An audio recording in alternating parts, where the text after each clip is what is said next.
அனைவருக்கும் வணக்கம்.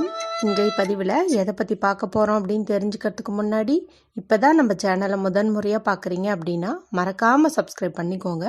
கூடவே பெல் பட்டனையும் கிளிக் பண்ணி ஆளுங்கிற ஆப்ஷனை செலக்ட் பண்ணிட்டீங்கன்னா நான் போடுற வீடியோ எல்லாமே மிஸ் ஆகாமல் நோட்டிஃபிகேஷனில் வந்துடும். முதல்ல மன்னிங்க, குரல் கொஞ்சம் ஒரு மாதிரி இருக்குது. ஏன்னா கொஞ்சம் உடல்நிலை சரியில்லை. அதனால் வீடியோ பேசுகிறதுக்கு ரொம்ப சிரமமாக இருக்குது. வாய்ஸ் பிரேக் ஆகிட்டே இருக்குது. கொஞ்சம் அட்ஜஸ்ட் பண்ணி இந்த வீடியோ கேளுங்க. நான் வீடியோ போடாமல் இருக்கலான்னு தான் நான் நினச்சேன். ஆனால் இந்த அற்புதமான நாளில் நீங்கள் யாரும் மிஸ் பண்ணிடக்கூடாது அப்படிங்கிறதுக்காக தான் எப்படியாவது இது சொல்லிடலாம் அப்படின்னு சொல்லிட்டு இதை போடுறேன். இன்றைக்கி பார்த்திங்கன்னா ஏகாதசி திதி இருக்குங்க. அதுவும் வளர்பிறை ஏகாதசி திதி.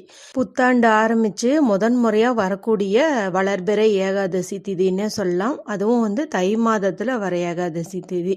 இப்போ ஒவ்வொரு மாதத்துலேயும் வரக்கூடிய ஏகாதசி திதிக்குன்னு தனித்தனி சிறப்புகள் உண்டு.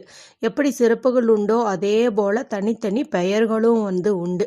அந்த வகையில் பார்க்கும்போது இப்படி தை மாதத்தில் வரக்கூடிய வளர்பிறை ஏகாதசியினுடைய பெயரை புத்திர ஏகாதசி அப்படின்னு சொல்லலாம், அல்லது பீஷ்ம ஏகாதசி திதி அப்படின்னு சொல்லலாம்.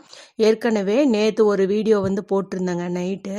அதில் புத்திர ஏகாதசின்னு பெயர் வந்ததுக்குண்டான காரணம் குறித்து ஒரு வீடியோ போட்டிருந்தேன். அதை பார்க்காம இருந்தீங்கன்னா பாருங்கள். அசைவம் சாப்பிட்றதுக்கு முன்னாடி ஒரு சின்ன மந்திரத்தை 3 முறை நீங்கள் உச்சரிச்சிங்கன்னாவே போதும், அற்புதமான பலன்கள் கிடைக்கும். மேலும் கோதானம், அதாவது பசுதானம் செய்ததற்குண்டான பலன் கிடைக்கும்னு சொல்லி போட்டிருந்தேன்.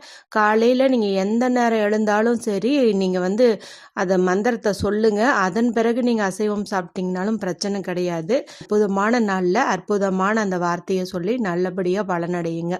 பீஷ்ம ஏகாதசி அப்படின்னு ஏன் சொல்கிறோன்னு பார்த்தீங்கன்னா, பீஷ்மர் அந்த அம்பு படுக்கையில் விழுந்த கதை எல்லாமே உங்களுக்கு தெரியும். மகாபாரதம் தெரிஞ்சவங்க எல்லாருக்கும் தெரியும். உயிர் மட்டும் போகாமல் தவிச்சிட்டு இருந்தார்.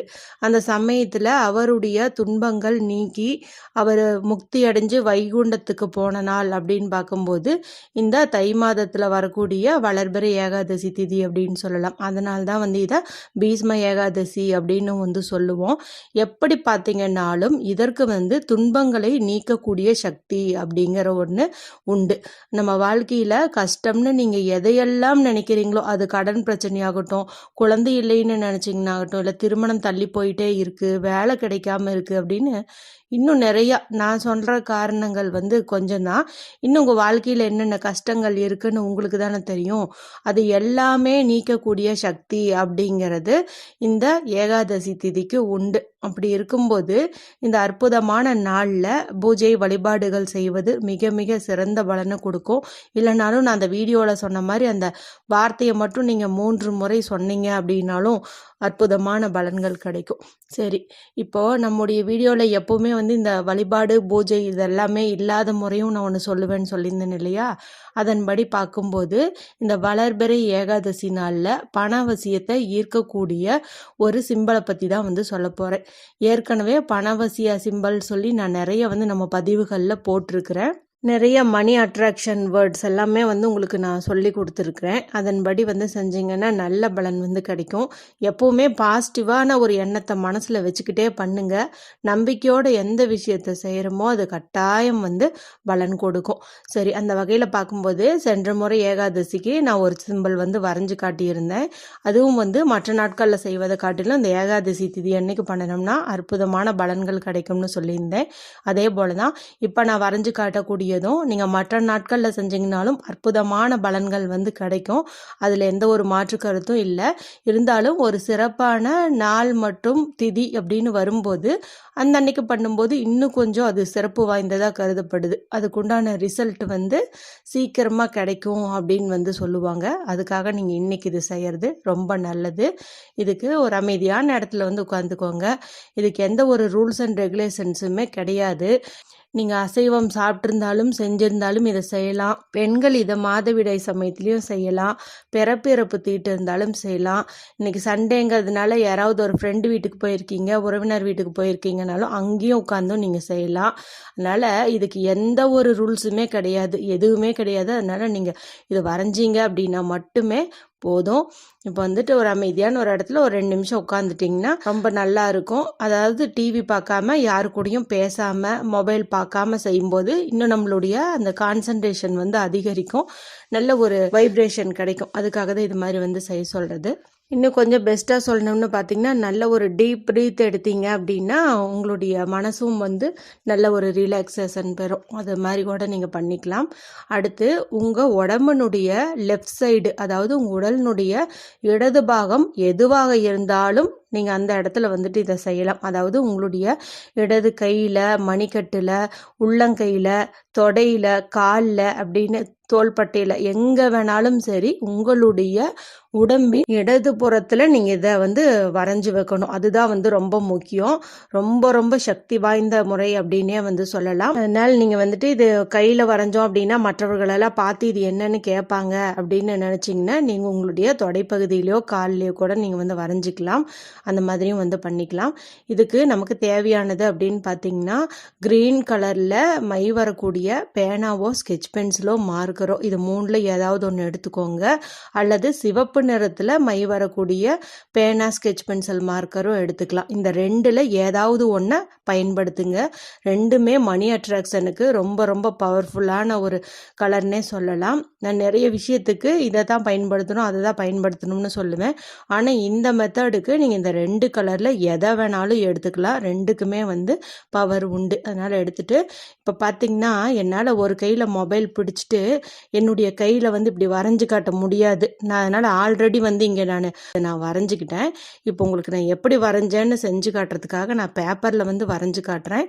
இதை வந்து நீங்கள் உங்களுடைய உடம்பினுடைய லெஃப்ட் சைடு இடதுபுறத்தில் எங்கே வேணாலும் நீங்கள் இதை வரைஞ்சிக்கோங்க. பாருங்கள், இது போல் பண்ணுங்க. ஒரு பெரிய முக்கோணம் வந்து வரைஞ்சிக்கோங்க.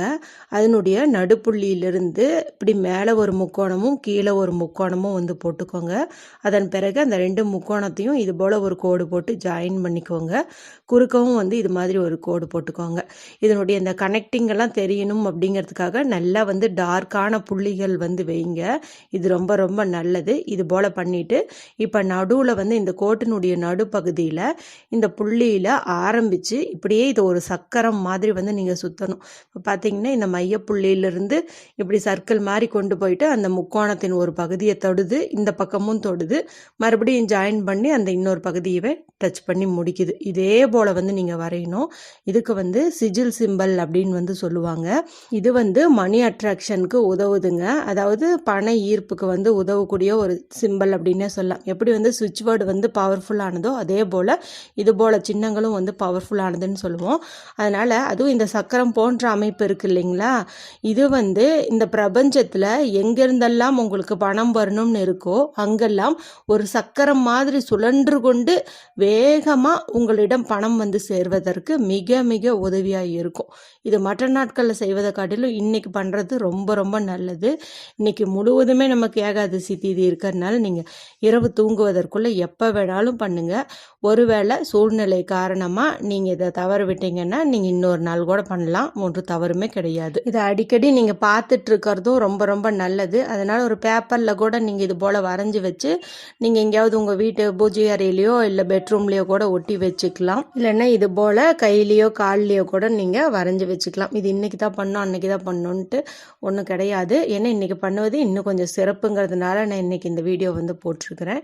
அதன் பிறகு நீங்கள் எப்பவும் போல் உங்களுடைய வேலை என்னவோ அதை நீங்கள் போய் பார்க்கலாம். மேலும் இது போல் பண ஈர்ப்பு ஸ்விட்ச் வேர்டு சொன்னீங்கனாலும் சரி, இல்லை இந்த மாதிரி சிம்பிள் வரைஞ்சிங்கனாலும் சரி, நீங்கள் அந்த எதிர்பார்த்த பணம் உங்ககிட்ட வந்து சேர்ந்த மாதிரி ஒரு நிமிடமாவது நீங்கள் கற்பனை பண்ணி பார்க்கறது ரொம்ப ரொம்ப நல்லது.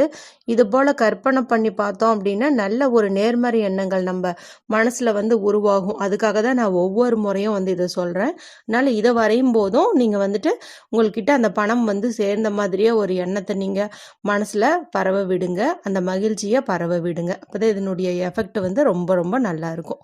இந்த வீடியோ உங்களுக்கு பிடிச்சிருந்ததுன்னா மற்றவங்களோட பகிர்ந்துக்கோங்க. லைக் பண்ணுங்கள், கமெண்ட் பண்ணுங்கள். மற்றும் ஒரு பயனுள்ள பதிவில் உங்களை சந்திக்கிறேன். நன்றி, வணக்கம்.